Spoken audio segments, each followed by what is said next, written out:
Mimi najua kuna vitu ambavyo mimi naweza nikawa navijua, halafu wewe ukashindwa kuvijua, hata kama ukivitafuta miaka 30 au 40 mbele.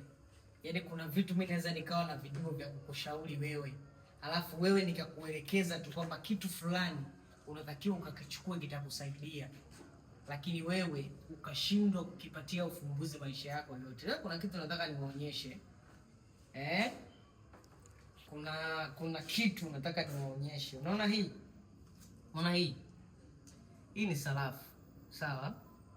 Hii sarafu mara nyingi kwa wale watu wa zamani, hasa wale waliokulia vijijini sana, hizi nadhani wanazifahamu. Hizi ni zile ambazo mtoto alikuwa akizaliwa wanamwekea kamba nyeusi afu wanaifunga shingoni. Hii hapa. Umeiona hii? Hii ni ya mwaka gani? Hii ni ya mwaka 1956. Mwaka 1956. Wewe ulikuwa huna hata mpango wa kuzaliwa kwa baba yako au mama yako. Sasa hii ina siri kubwa sana kwenye maisha yako wewe. Yaani hii inaweza ikakufanya ufanikiwe au inaweza ikakufanya usifanikiwe. Hii hapa.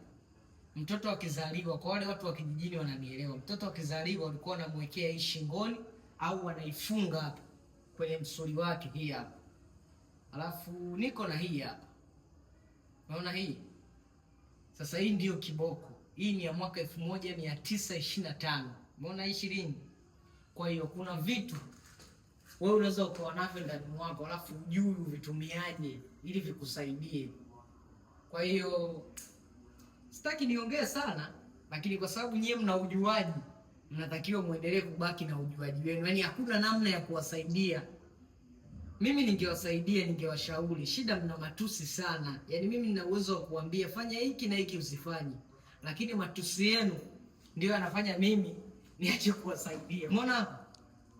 Hii nyumba niliyopo, ukipita taa zinawaka na kuzima zenyewe. Njoo.